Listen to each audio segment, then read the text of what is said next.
Buenos días, mis estimados estudiantes. Espero se encuentren bien.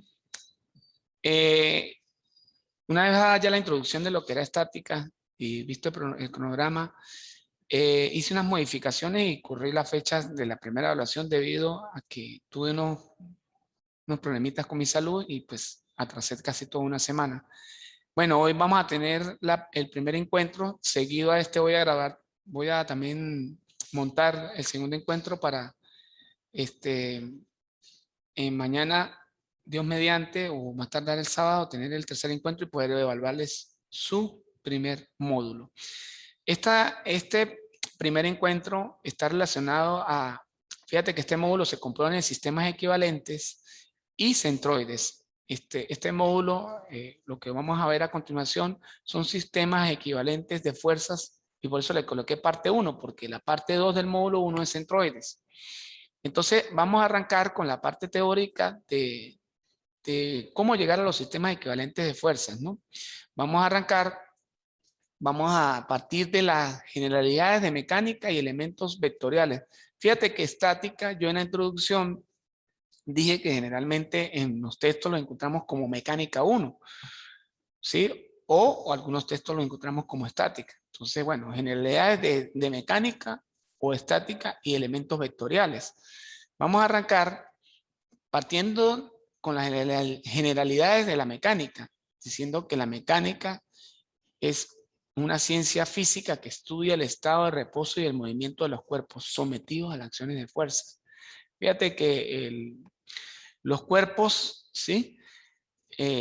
Un cuerpo, materia limitada por una superficie cerrada. Fíjate que estamos definiendo qué es la mecánica, que es la ciencia, es una ciencia física que estudia el estado de reposo y el movimiento de los cuerpos sometidos a las acciones de fuerzas.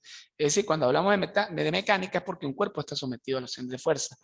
Ahora, vamos a definir qué es cuerpo. Un cuerpo es una materia limitada por una superficie cerrada. Es decir, un cuerpo es un volumen, ¿no? Es algo que está limitado por una superficie. Ahora, en mecánica vamos a encontrar lo que son sólidos, líquidos y gaseosos. Fíjate que sólidos, líquidos y gaseosos, esos son, en mecánica lo vamos a denominar fluidos. Es decir, un sólido, ¿sí? Es un fluido, por decir, profesor, pero ¿cómo que un sólido es un fluido? Ajá, la arena que utilizan para frizar, o la arena de la playa. Si yo la coloco por un canalete y la pongo a rodar, ella rueda, ella fluye, es un fluido.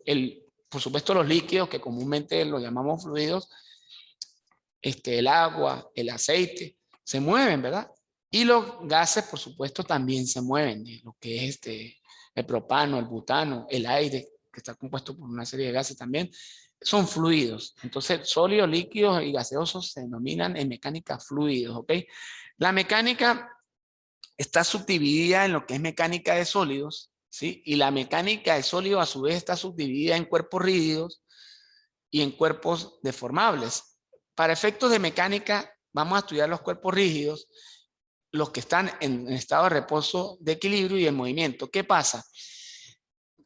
El estado de reposo o equilibrio es lo que nosotros nos vamos a dedicar en esta materia, porque lo que es movimiento, que ya vendría siendo dinámica, lo estudia mecánica 2 o dinámica. Creo que aquí en el curso ustedes se llama dinámica, pero eso es otra materia. Ahora, está la mecánica también, se subdivide en mecánica del sólido, que es toda esta parte. La mecánica del sólido está subdividida en cuerpos rígidos, que a su vez está subdividida en cuerpos de reposo, cuerpos de movimiento, y en cuerpos deformables. Esta parte la estudia estática, esta parte la estudia la dinámica o mecánica 2, esta parte la estudia lo que son la resistencia de los materiales. Pero a la vez estamos viendo en este esquema que la mecánica se subdivide, aparte de mecánica del sólido, en mecánica de fluidos. Esta parte, esta rama, entraría en materias como termodinámica 1, termodinámica 2, mecánica de fluidos propiamente, transferencia de calor, turbomáquinas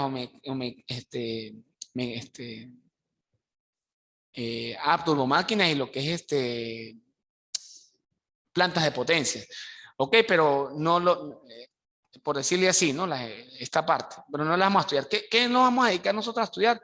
Lo que son los cuerpos de la mecánica, lo que son los cuerpos en reposo en equilibrio que está dentro de los cuerpos rígidos. Una vez visto las generalidades de la mecánica, vamos a ver lo que es la hipótesis de rigidez, ¿sí? Esa hipótesis considera que todos los cuerpos sólidos son perfectamente rígidos, es decir, no van a existir deformaciones relativas entre sus cuerpos, entre sus partes, incluso cuando se someten el cuerpo a acción de grande fuerza. Es decir, esta hipótesis plantea que un cuerpo rígido no va a tener o no va a sufrir deformaciones. De ahí partimos a lo que es el concepto de cuerpo rígido, que el cuerpo rígido es el conjunto de partículas en el... ¿Cómo defino cuerpo rígido? Conjunto de partículas en el que la distancia entre cualquiera de esos dos puntos no varía o permanece constante. Es decir, yo tengo una esfera rígida, como la que se muestra acá en la figura, y yo tomo este punto, un punto por aquí, y tomo un punto por aquí, y si es un cuerpo rígido, esa distancia, así mueva la esfera o la cambie de posición, no va a variar. Ahora, cuando el cuerpo es deformable, esa distancia sí tiende a variar. Por lo menos yo tengo una plastilina. Entonces yo fijo un punto aquí, pero entonces yo al rato la someto al sol y esa se me deforma. El otro punto que fijé ya no va a estar en la misma posición. ¿Ok? Ahora, una vez visto esto, vamos a comenzar con los elementos de los vectores. Por lo menos vamos a comenzar o vamos a partir de qué es la fuerza. Es la acción que ejerce un cuerpo sobre otro. Y también vemos que la fuerza, como está aquí, es una cantidad vectorial. Ahora, que es un vector que ya lo hemos visto incluso en su bachillerato, incluso en su curso de física 1, incluso en su curso de matemática 3 lo tuvieron que haber tocado. Un vector está compuesto o define un vector, es el que tiene una magnitud, dirección y un sentido. Representado gráficamente tiene un origen y tiene un extremo, ¿sí? El vector es un segmento orientado. ¿Ok? Entonces recuerden que cuando les hablo de vector, es aquel elemento orientado que tiene un origen, un extremo, pero lo más importante es que tiene una magnitud, dirección y un sentido. Muy importante porque esta parte la vamos a trabajar con lo que es vectores.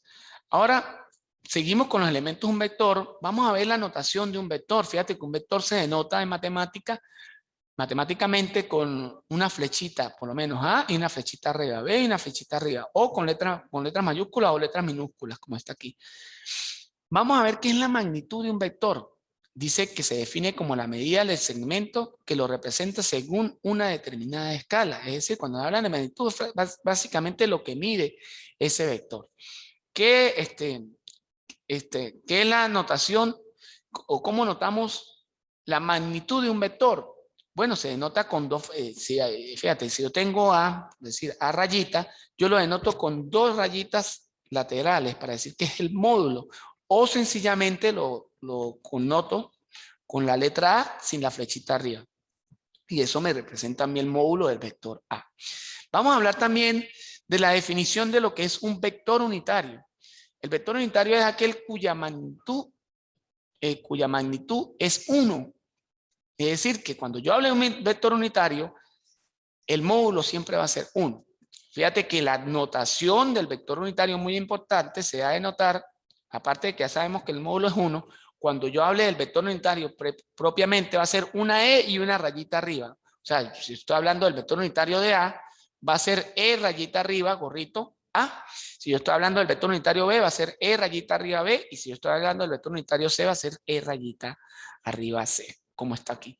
Una vez visto ya toda esta parte, vamos a continuar y vamos a hablar de elementos del vector. Siguiendo hablando de los elementos del vector, ya vimos o definimos lo que fue la magnitud. Vamos a hablar de lo que es el sentido del vector. Entonces el sentido dice dirección, perdón, vamos a hablar primero de la dirección y luego del sentido. Vamos a hablar de la dirección del vector. Inclinación del vector con respecto a los ejes de un sistema de referencia. O sea, es la inclinación del vector con respecto a un sistema de referencia. Por lo menos si estamos hablando de un 3D y yo tengo un vector B aquí, entonces la dirección con respecto a X es alfa, con respecto a Y es beta y con respecto a Z es gamma. ¿Ok? El sentido del vector es la orientación sobre la recta que lo contiene, es decir, el sentido, en este caso, cuando hablamos de los problemas, más que todo cuando me estoy refiriendo al sentido es positivo o negativo, pero como cuando estamos hablando, digamos, de manera gráfica, es hacia donde va dirigido el vector, hacia donde apunta la flecha. ¿Sí? También tenemos que cuando dos vectores son iguales, cuando tienen la misma dirección, la misma magnitud y el mismo sentido, como se muestra aquí en la figura. Equivalencias de vectores, ¿sí? Dos vectores son equivalentes si cada uno por separado produce el mismo efecto sobre una determinada disposición. Es decir, yo tengo que estos dos vectores, a pesar de que son equivalentes, porque fíjate que aquí tengo F1 y aquí tengo, perdón, FA y FA', supongámoslo. Entonces son equivalentes porque este va en vez de vertical hacia arriba y este es vertical hacia abajo. Pero cuando estos dos vectores se disponen, y aparte son paralelos, van a producir el mismo efecto de giro, porque esto van a tratar que si yo apunto este para acá y este para acá, van a tratar de girar. Entonces producen un momento. De ahí que ya más adelante vamos a ver por qué la equivalencia de vectores produce un momento par. ¿Ok? Bueno, continuamos.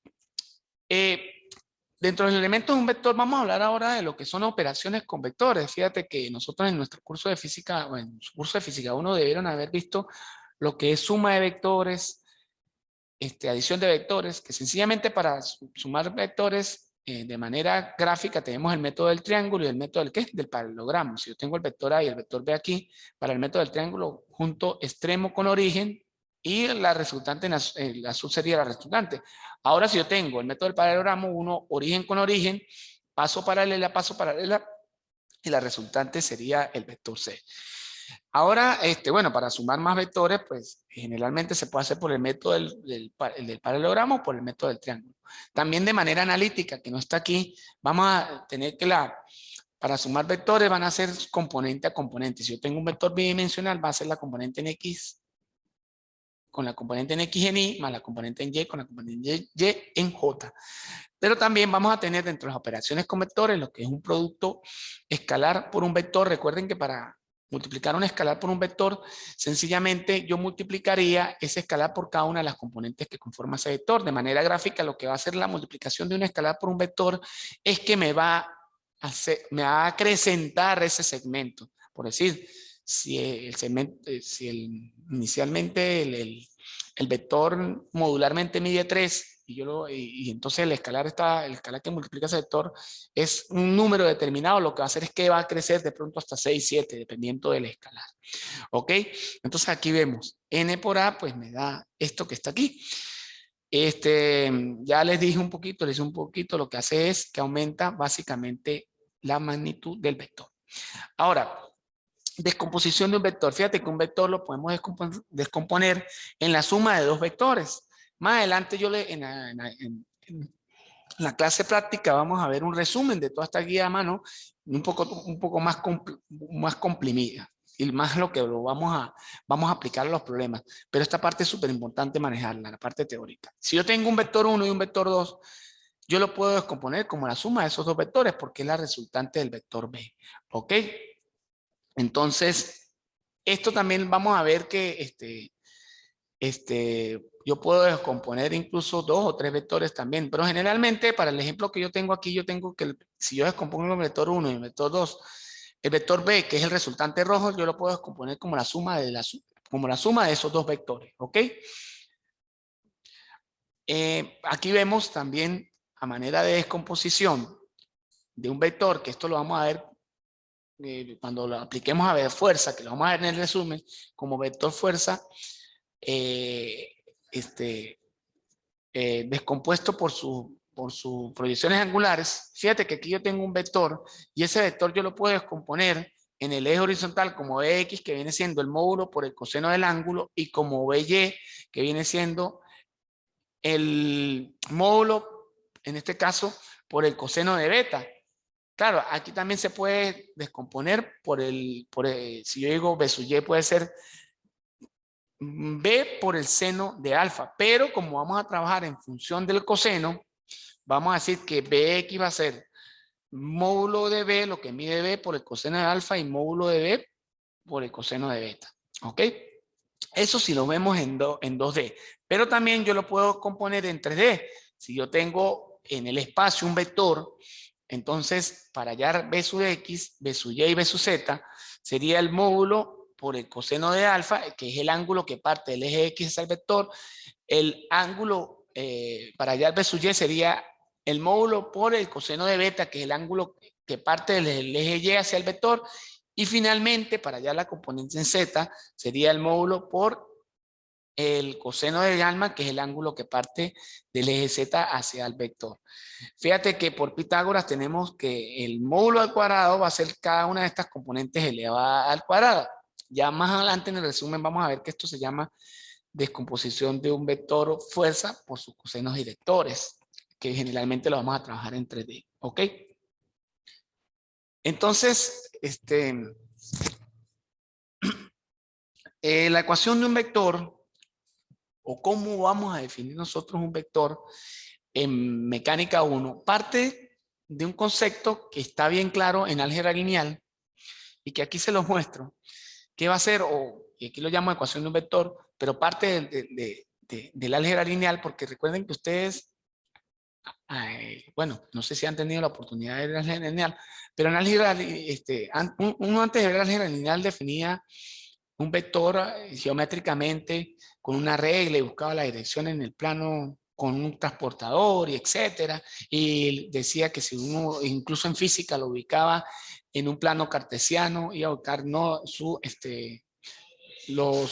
¿cómo que se llama? Los puntos cardinales norte, sur, este y oeste, ¿verdad? Uno los iba a ubicar de esa manera. Y bueno, toda esa cuestión. Y para buscar los puntos cardinales, ese es el sentido. Ahora en el álgebra lineal, todo ese concepto lo transformó a lo que era módulo por el vector ¿qué? Unitario. Es decir, en mecánica uno vamos a trabajar que este vector o los vectores que yo defina, los vectores fuerza van a ser los módulos por el vector ¿qué? Unitario. ¿Ok? Entonces, así es que vamos a trabajar. Cualquier vector fuerza, módulo por el vector unitario. Aquí está bien definido. Es decir, si yo estoy trabajando ese vector con los cosenos directores, entonces su vector unitario será el coseno de alfa en I, más el coseno de beta en J, más el coseno de gamma en K. En el resumen lo vamos a ver también. Entonces, fíjate que si yo no conozco estos, para este vector unitario, alguno de los ángulos, yo defino coseno al cuadrado de alfa más el coseno al cuadrado de beta más el coseno al cuadrado de gamma es igual a 1. ¿Ok? Entonces, de ahí, si yo no conozco alguno de esos ángulos, yo lo puedo despejar. ¿Ok?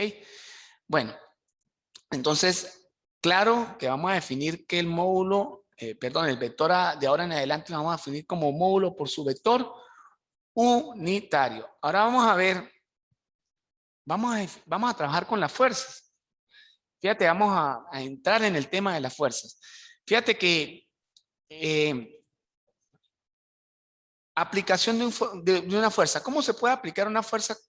Hay dos formas de aplicar la fuerza. Por contacto directo, que resulta del contacto mecánico entre dos cuerpos. Fíjate, como vemos en el primer dibujito, yo tengo dos personas que están tratando de mover una caja hacia la derecha y ellos están haciendo el contacto directo. Y por acción a distancia, ¿sí? Que está asociado al campo de fuerzas creado por la interacción entre dos cuerpos. Por decir aquí, cuando vemos orbitar un satélite a la Tierra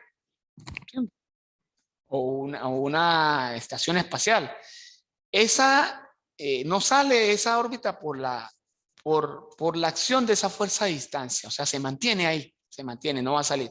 Ok, es un ejemplo entonces asociado a la aplicación de la fuerza por distancia. Ok, vamos a ver que el efecto que produce una fuerza, fíjate que cuando yo agarro en el primer ejemplo, yo tengo efectos internos, es como que yo agarre una cabilla y la doble.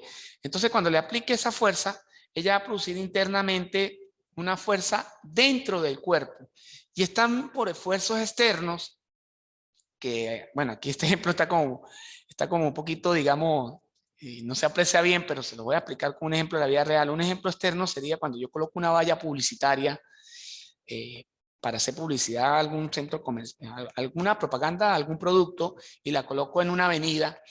La carga distribuida, que ya vamos a ver más adelante que son cargas distribuidas, en este caso, el fluido, que es el viento, que choca contra la valla, es una fuerza externa. Es una fuerza externa que se está produciendo al cuerpo, en este caso a la valla. ¿Ok?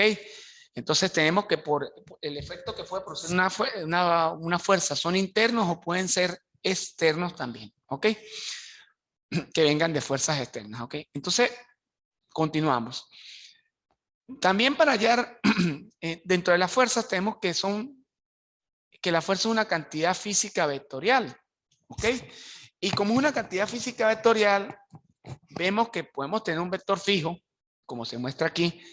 También podemos ver que podemos tener vectores deslizantes. Un vector fijo es que no se mueva, que esté ahí, o un vector deslizante que se mueva sobre una línea de acción, como se nota aquí. También podemos tener un vector libre, como es el caso del momento par, que ya lo vamos a tocar. Podemos tener vectores paralelos, ¿sí? Cuando yo hablo de vectores paralelos es que tienen la misma dirección y el mismo sentido. O hay veces no necesariamente, bueno, sí, tienen la misma dirección y el mismo sentido. Vectores coplanares, que es un vector coplanar que comparten un mismo plano, ¿sí? Comparten un mismo plano. Tenemos vectores concurrentes, que es un vector que concurren a un mismo punto, ¿sí? Un vector concurrente es que todos parten de un mismo punto, concurren a un mismo punto. Y tenemos vectores colineales que todos comparten o están sobre una misma línea de acción. Ojo con eso, ¿ok? Ahora, fíjate que aquí aparece el concepto de vector fijo, que es aquel para el cual hay que especificar un único punto de aplicación, por lo que el vector ocupa una posición fija en el espacio, ¿sí? Mide el efecto rotacional de una fuerza, ¿sí?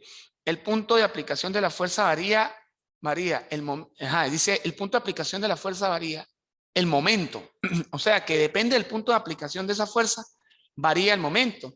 El efecto de rotación se mide en función de la fuerza, magnitud, dirección y sentido del punto de aplicación. Entonces, fíjate que el efecto rotacional depende de dos cosas, el punto de aplicación de la fuerza y también la rotación depende de dónde esté aplicada esa fuerza también. Entonces, fíjese, un ejemplo aquí, yo tengo un punto fijo y tengo el cuerpo A, que está digamos el cuerpo A que es, el cuerpo A no, el cuerpo A, B, C, D, que tiene distancia L. Estas dos fuerzas lo van a hacer rotar, ¿sí? La fuerza F1 aplicada en el punto B y la fuerza F2 aplicada en el punto medio M. Si yo le aplico estas dos fuerzas, y supongamos que yo tengo aquí un tornillo en ese punto fijo, él va a tratar de rotar. Entonces, ese momento va a ser pequeño o grande, dependiendo de la distancia que haya desde el punto A hasta el punto de aplicación de la fuerza. Por lo menos el momento que produce la fuerza 1 va a ser más grande que el momento que produce la fuerza 2. ¿Ok? ¿Y cómo se define ese momento? L va a ser la distancia por la fuerza. En este caso, como para el que está definido en el punto B, va a ser L por la fuerza F1. Y el que está definido en la fuerza 2 va a ser L medio por la fuerza 2. ¿Ok? Entonces, continuamos aquí.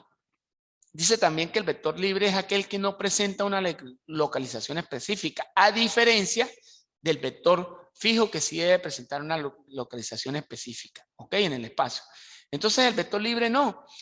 Un ejemplo, el vector libre para efectos de mecánica 1 va a ser el momento producido por el par de fuerzas. Y también dice que mide el efecto de traslación de una fuerza.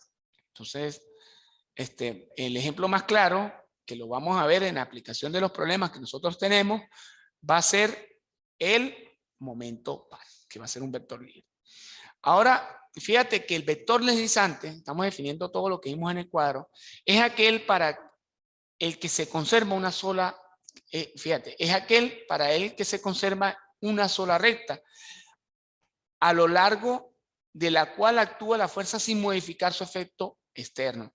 Es decir, que cuando hablo de vector deslizante es cuando yo ese vector lo puedo mover sobre una misma línea de acción. Fíjate que tenemos el mismo ejemplo, un cuerpo que está anclado al punto A y que sobre esa misma, en este mismo cuerpo, en la línea BC, esta fuerza se puede aplicar en el punto B, se puede aplicar en el punto C e incluso se puede proyectar esa recta para aplicarla en cualquier otro punto de esa misma línea de acción.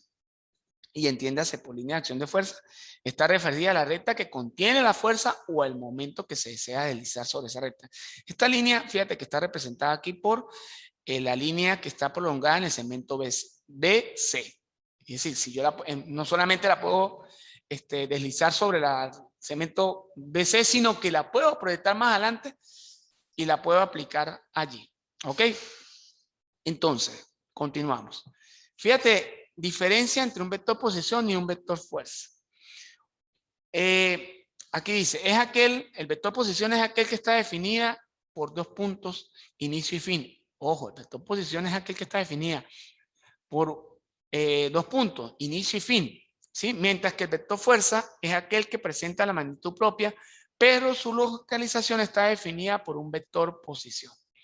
Es decir, para que se entienda, el vector posición va a estar siempre, o el punto de origen va a ser el origen del sistema de referencias, mientras que el vector fuerza es aquel vector que está en el espacio y que está definido por un vector posición. ¿Ok? Es decir, que mi vector fuerza va a estar definido por vector posición, mientras que el vector posición siempre va a partir del origen del sistema, en este caso de referencia tridimensional, en este caso. ¿Ok? ¿Ok? Entonces, fíjate que aquí vemos que el vector posición RP está definido como el vector que está entre el punto, que está definido por el vector componente de O hasta P, que va a ser la resta de P menos O. Y ese va a ser el vector RP. Va a ser el vector posición. Y ya vamos a ver más adelante que el vector fuerza en un problema lo vamos a ubicar en el espacio y él va a estar referido por un vector posición. ¿Ok? Diferencia, bueno, aquí ya lo vemos más claro, fíjate. Entonces, para explicarles lo que le está diciendo es, diferencia entre un vector posición y un vector fuerza. Mi vector fuerza, en este caso está definido, en este caso por los cosenos directores, ¿sí? Es decir que si yo quisiera definir este vector fuerza, lo defino como módulo por su vector unitario. Y por supuesto que cuando yo multiplique el módulo por su vector unitario, me da que este vector fuerza va a ser la componente Fn, va a tener una componente Fx en y más una componente Fyj más una componente F de z en k. Pero al mismo tiempo este vector fuerza va a estar definido por F, por el módulo, por lo menos la componente en X va a estar definida por el módulo, por su vector unitario. Pero ese vector unitario, ¿quién es? Está definido por los cosenos directores. Es por eso que aquí, que cuando yo multiplico el módulo por el vector unitario, nos queda que la fuerza va a ser F por el coseno del ángulo más F por el coseno en este caso por el coseno de alfa. Para definir f de x va a ser módulo por el coseno de alfa, f de y va a ser módulo por el coseno de beta y f de z va a ser módulo por el coseno de gamma. Fíjate que en este caso no colocaron gamma. No, sí colocaron gamma, mírenlo aquí. Pero no sé por qué no lo transcribí aquí. Pero es por el coseno de gamma. Fíjate que hay una manera sencilla de hacerla para no enredarnos. Sencillamente yo defino su vector unitario que vendría siendo coseno de alfa en i más coseno de beta en j más coseno de gamma en k. Lo defino y luego lo multiplico por su módulo. Entonces me queda la multiplicación de un escalar por un vector. Más fácil, para que de pronto no nos enredemos sacándolos aparte. ¿Ok? Y fíjate que el vector, de esta manera definimos nuestro vector fuerza. Ahora, si ese vector, que más adelante en el resumen nos lo dan, pero ese vector unitario está definido por sus componentes, entonces va a ser el módulo, en este caso sería las componentes de O hasta A, entre el módulo de OA. Ese también lo vamos a ver en el resumen antes de hacer el ejercicio. Y entonces también se puede calcular de esta manera. Entonces, fíjate que aquí, para efectos de este planteamiento, está definido por los cosenos de vectores ese vector unitario. Cuando lo multiplique por su módulo, voy a conseguir el vector F. Principio de transmitividad, de transmisibilidad de una fuerza. Una fuerza puede considerarse aplicada en cualquier punto a lo largo de su línea de acción, sin que por este se alteren los efectos externos de su acción, sin que por esto se alteren los efectos externos que su acción produce en el cuerpo rígido sobre el cual se ejerce la fuerza. Es decir, que esa fuerza que yo estoy aplicando por el principio de transmisibilidad puede ser aplicada en cualquier punto de ese cuerpo. Es decir, este cuerpo, supongamos que yo tengo un cuerpo sobre tengo una fuerza aplicada a un cuerpo y ese cuerpo tiene una línea, la fuerza que está aplicada tiene una línea de acción. Si yo aplico ese cuerpo sobre esa línea de acción, en cualquier punto va a producir el mismo efecto. Entonces, de allí es que parte el principio de la transmisibilidad de una fuerza. Ahora vamos a ver sistema de fuerzas congruentes. Está referido a un sistema en el cual la línea de acción de todas las fuerzas convergen a un mismo punto en común. Es decir, cuando un sistema es congruente a un mismo punto, entonces porque todas las fuerzas parten de ese mismo punto. ¿Ok? Sistema, ahora vamos a ver qué es un sistema de fuerza. Es aquel que da la medida del efecto de traslación del sistema de fuerzas. Es decir, un sistema de fuerzas resultantes, es decir, yo tengo un cuerpo cualquiera aquí, compuesto por una fuerza F1, F2, F3, F4, F5, F10. Entonces, cuando yo sume todas esas fuerzas, yo voy a tener, es decir, esas fuerzas debo transformarlas a vector para tener una fuerza resultante. ¿Ok? En el resumen, antes de hacer el ejercicio, lo voy a explicar también. Entonces, para un sistema de fuerzas es sencillamente sumar todas las fuerzas que interactúan en ese cuerpo. Como está aquí, mire. Entonces, yo tengo 5 fuerzas, las vamos a sumar de manera vectorial. Supongamos, o 3 fuerzas, o fuerzas n, entonces las vamos a sumar de manera vectorial. Si yo tengo la fuerza F1, que está definida por F1 en X en Y, más F1 en Y en J, más F1 en ZK, yo voy a sumar entonces. Defino esta fuerza, defino la fuerza 2, F2 en X en Y, más F2 en Y en J, más F2 en ZK. Y F de N, número de fuerzas que yo tenga, voy a hacer lo mismo. Y luego, ¿qué es lo que vamos a hacer? Vamos a hacer una tablita donde vamos a sumar todas las componentes en Y de esa fuerza, de todas esas fuerzas que contribuyen al sistema de fuerzas resultantes, todas las componentes en Y y todas las componentes en Z que están definidas por el vector unitario K. Fíjate que hago una aclaratoria. El par de fuerzas no contribuye al sistema de fuerzas resultantes, porque el par de fuerzas van a ser 2 fuerzas que tienen la misma magnitud, la misma dirección, pero sentido contrario.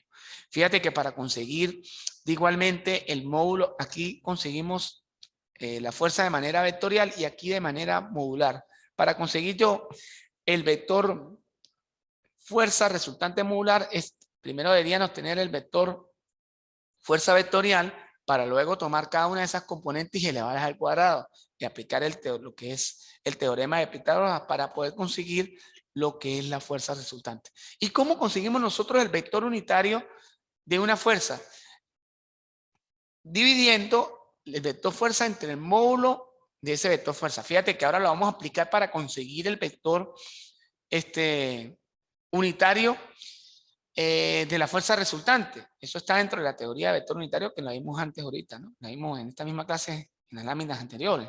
¿Cómo calculamos entonces el vector fuerza el vector unitario de la fuerza? Pues definimos sencillamente el vector fuerza, que lo definimos de esta manera, y calculamos su módulo. Luego cada una de estas componentes va a ser dividida entre el módulo. ¿Ok? Vamos a tener también identificación y descripción de una fuerza. Dice, todas las fuerzas por contacto físico directo ejercidas sobre una superficie de área límite. Aquí donde vamos a ver las famosas cargas distribuidas. Es decir, yo puedo tener una superficie y aquí una carga distribuida. Pero esas cargas distribuidas las vamos a clasificar en dos tipos de carga.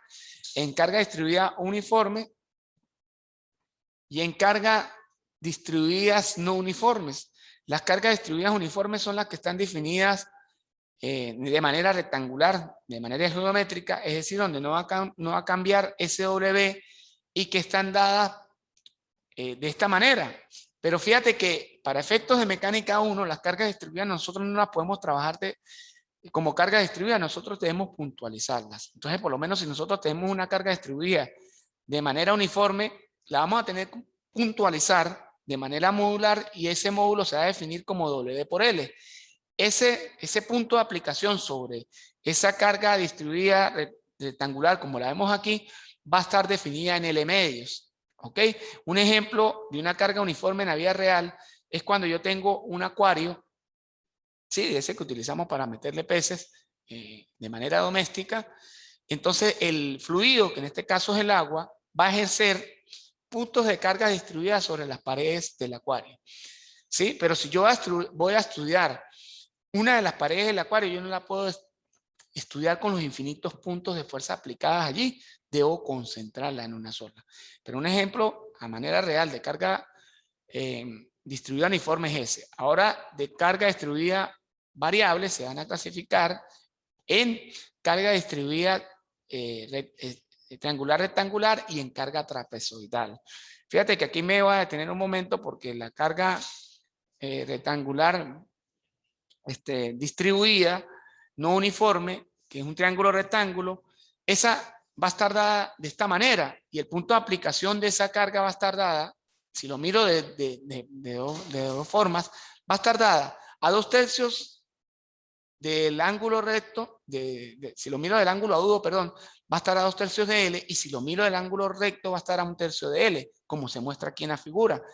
Fíjate que esto la estoy concentrando de manera modular. Y esa manera modular, si a mí me dan, fíjate que aquí me dan la carga distribuida W, que aquí era W para la uniforme, aquí también era W, aquí para la no uniforme también es W, y su base que es L, yo la voy a definir como el área de esa carga distribuida triangular rectangular que se define como W por L entre 2. Y para concentrarla va de dos formas. Una, mirándolas del ángulo agudo, que va a ser 2/3 de L, y otra, mirándola 1/3 del ángulo recto. ¿Ok? Y de manera modular va a ser W por L entre 2. Si a mí se me olvida, voy a recordar la fórmula de un área de un triángulo rectángulo, W por L, base por altura entre 2. Y si me olvida para la carga uniforme, pues va a ser el área de un rectángulo que es W por L. Ahora, fíjate que entre los casos de carga variables, de cargas no uniformes o variables, se va a presentar el caso del trapecio. Ojo con el caso del trapecio, porque el caso del trapecio vamos a tener que separarlo, como está aquí, en dos cargas, en una uniforme y en una no uniforme o en una variable. El problema de este caso del trapecio es que cuando yo voy a concentrar su carga, y muchos se preguntarán, profesor, pero ¿por qué no la hizo como, si usted definió que para una carga uniforme es base por altura o W por L y para un uniforme o variable de un rectángulo es W por L, ¿por qué para el trapecio no utilizó sencillamente el área de un trapecio que es base mayor más base menor por altura entre 2? ¿Por qué no la utilizó? Sencillamente porque yo no puedo, para una carga de este tipo trapezoidal, yo no tengo la manera de ubicar sobre la base la fuerza concentrada que voy a generar. Modular en este caso, porque ya vamos a ver unos problemas que esta parte de modular la vamos a tener que transformar a un vector. Entonces, esta carga trapezoidal debo separarla como una carga distribuida, en su principio, como una carga distribuida uniforme y como una carga distribuida no uniforme o variable. Y separarla de esa manera. Por lo menos para efectos de esta yo tengo un W1 y un W2. La base sería W1 por L y la base, el techo, que es un triángulo rectángulo, sería W2 menos W1 por la distancia L entre 2. ¿Ok? Ojo, aquí estoy señalando que solamente estamos aplicando de manera modular. Esto debemos en un problema transformarlo a vectores. Ahora vamos a ver, fíjate que vemos toda la parte de momento, perdón, de fuerzas, corrijo. Ahora vamos a comenzar a hablar de lo que son los momentos. Fíjate que el momento, y si lo hablamos a manera de física, nosotros lo veíamos en física como torque. Ahora aquí lo vamos a ver como momento. Y recordando que en física 1, ese momento o ese torque se produce por el efecto de una fuerza que está aplicada a una distancia L con respecto a un punto. Y se definía como distancia por esa fuerza por el seno del ángulo. Y para que este torque fuera aplicado de una manera más efectiva, el seno del ángulo debía ser 90 grados, ¿sí? Porque el seno de 90 es 1. Entonces nos quedaría fuerza por la distancia por el seno de 90, que en este caso sería 1 y se transformaba que era fuerza por L. Claro, si esa fuerza está aplicada con un ángulo diferente de 90, pues por eso es que aparece seno de 90. ¿Ok? Ahora ese mismo concepto de torque aquí lo vamos a transformar en momento. Pero aparte de transformarlo en momento, lo vamos a tener que transformar en un momento vectorial. Entonces, ¿qué pasa? Fíjense en este dibujito, yo lo tengo representado, está X, Y y Z, tengo un sistema tridimensional y aquí tengo como una especie de disquito, que en este punto específico tengo aplicado una fuerza, en este punto. Entonces, si yo voy a buscar el momento de esa fuerza con respecto al origen, ¿sí? Yo voy a partir del momento de física, que era el mismo de torque, fuerza por distancia. Ahora, en física, ese momento lo vamos, en física no, perdón, en mecánica 1 o a manera vectorial, ese momento lo vamos a definir como un radio vector por una fuerza vectorial. ¿Ok? Entonces aquí yo definiría mi punto, mi vector posición que va desde el punto de momento hasta el punto de aplicación de la fuerza, que es este punto, y también definiría mi vector fuerza, que está escrito como Fx en Y más Fy en J más Fz en K. Entonces vamos a ver qué ocurre aquí. Aquí aparece, dice, la dirección del momento MO es la de un eje perpendicular al plano donde actúa el radio de posición y la fuerza y que pasa por el punto P. Entonces, ¿qué pasa? Se lo voy a explicar para que lo entiendan de una mejor manera. Me voy al dibujo. Yo voy a buscar el momento que está aplicado con respecto al punto A generado por esta fuerza. ¿Ok?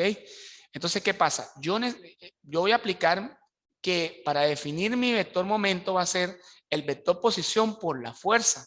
¿Ok? Como es este, como está definido aquí, RP por la fuerza vectorial. Grábense esto. Para definir el vector posición siempre va a ser desde el punto de aplicación del momento hasta desde el punto de aplicación del momento hasta el punto de aplicación de la fuerza. Y ese radio vector va a ser equivalente a un vector posición cuyo extremo va a ser el punto de aplicación de la fuerza y su origen va a ser el punto de momento. Nunca al revés. ¿Ok? Nunca al revés. Entonces, cuando yo lo defina va a ser momento vectorial va a ser igual al vector posición por el producto cruz del vector fuerza. Entonces aquí lo tenemos. En mi vector posición es RP en I más RY más ZP en K. O sea, mi vector posición va a ser RP en I más YPJ más ZP en K. Y mi vector fuerza está definido por F en I más F en J más F en K. Ahora, para generar mi vector momento va a ser un producto cruz. Recordando que a nivel de matemática, incluso en su curso de física, lo tuvieron que haber visto, un vector cruz, un producto cruz produce como resultado otro vector. Ojo con eso. Entonces, cuando yo aplico, para aplicar este producto cruz, genero una matriz IJK, donde mi primera fila la voy a cargar con mi vector posición y mi segunda fila la voy a cargar con mi vector fuerza. Esto, la buena noticia, y por ahí le voy a colocar los pasos para que ustedes la puedan calcular con su calculadora FX570S o la Plus.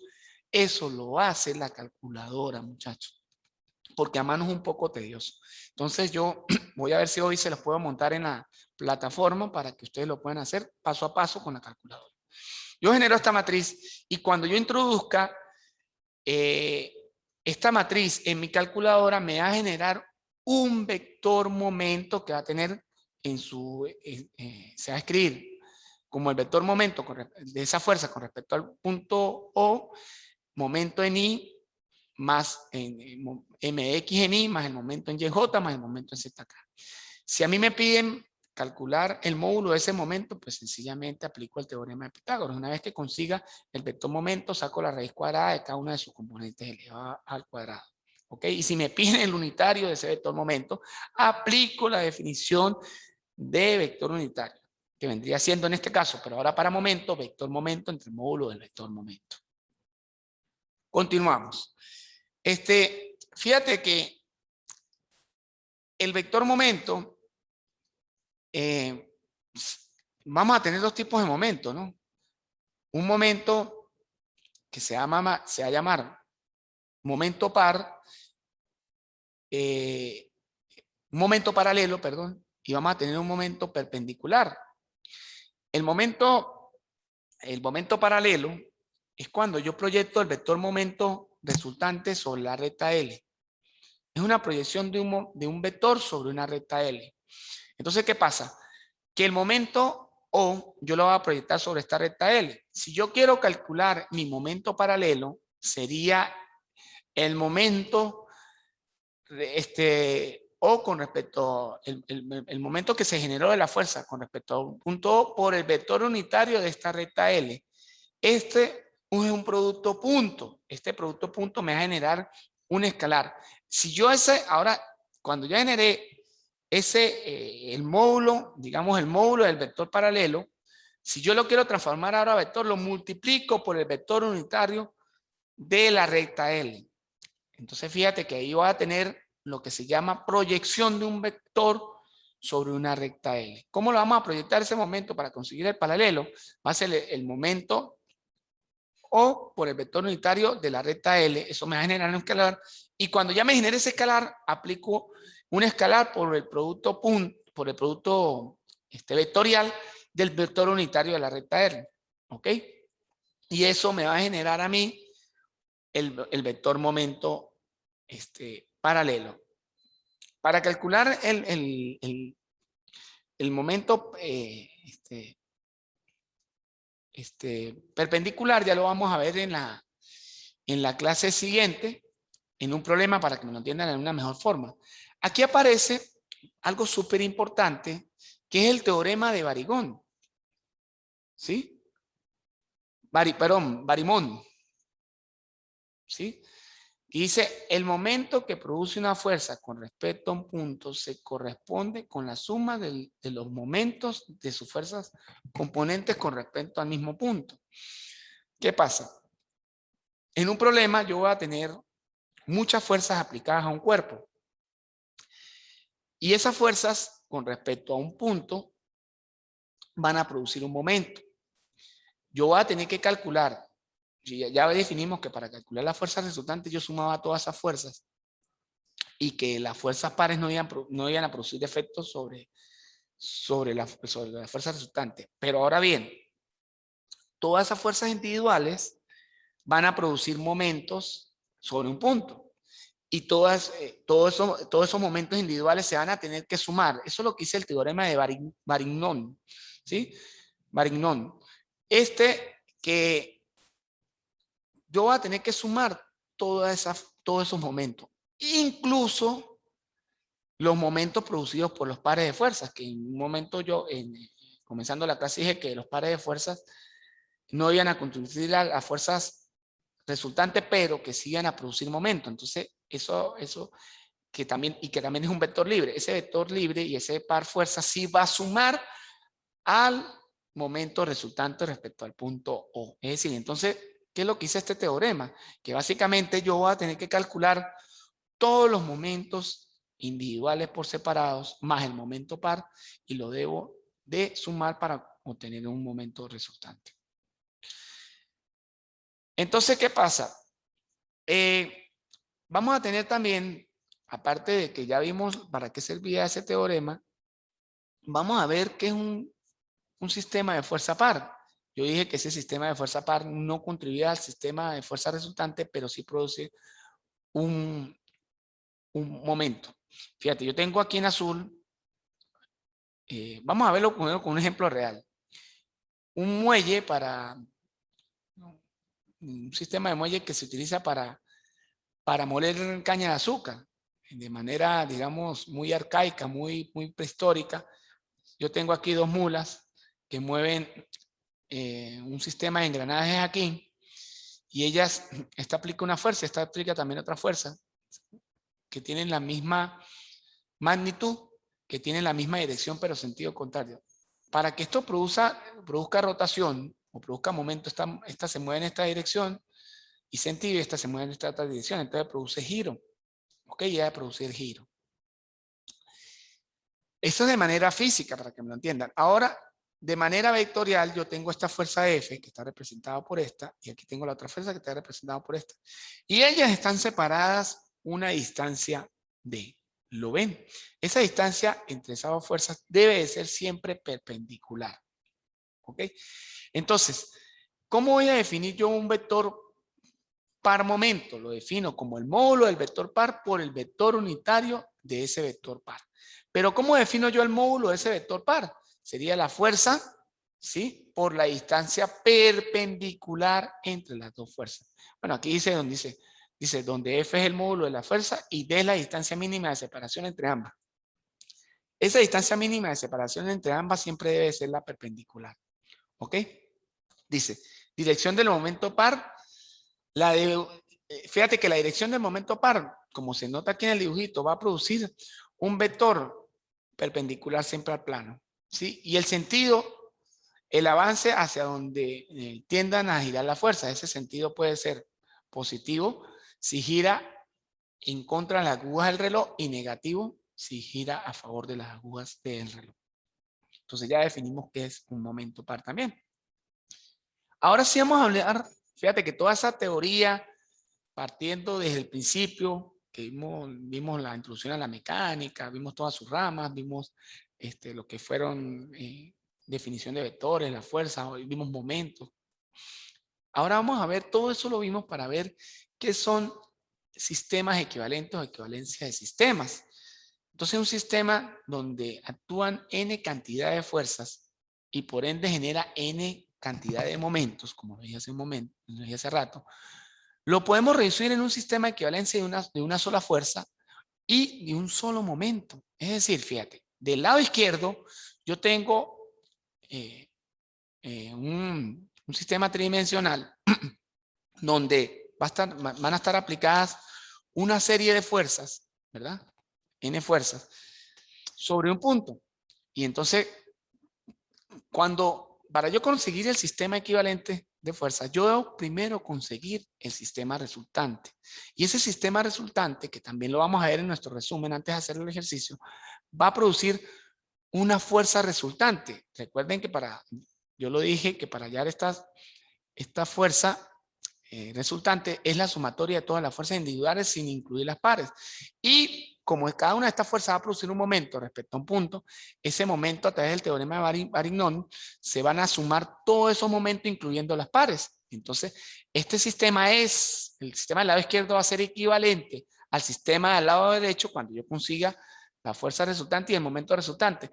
Pero más allá, ese sistema equivalente va a ser, vamos a tener dos formas de, fíjate, bueno, aquí está el resumen. Para calcular la fuerza resultante, la sumatoria de todas las fuerzas, y nos va a generar una fuerza resultante, y para calcular el momento resultante van a hacer la sumatoria de todas las fuerzas, incluyendo las pares. Ahora,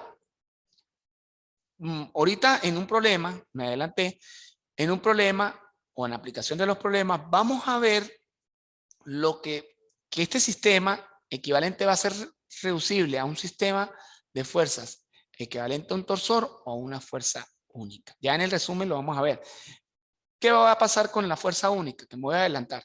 La fuerza única vamos a tener que aplicar un producto punto, un producto escalar. Y recuerden que un punto escalar entre la fuerza resultante y un momento resultante nos da un número. Ese número puede ser positivo, negativo o puede ser cero.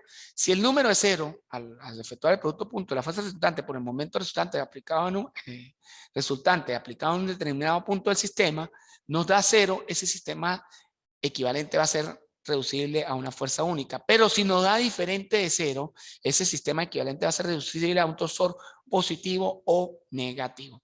Bueno, muchachos, por ahora lo vamos a dejar hasta aquí. Espero haya sido de su agrado este primer encuentro teórico. Vamos a tratar ahora de ver en la siguiente clase lo que es el problema de aplicación. Espero haya sido de su agrado esta clase y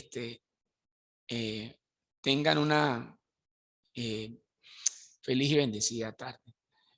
Termino por acá diciendo que un pensamiento de un gran científico de la historia como es Albert Einstein, dice: nunca considere el estudio como una obligación, sino como una oportunidad para penetrar en el bello y maravilloso mundo del saber.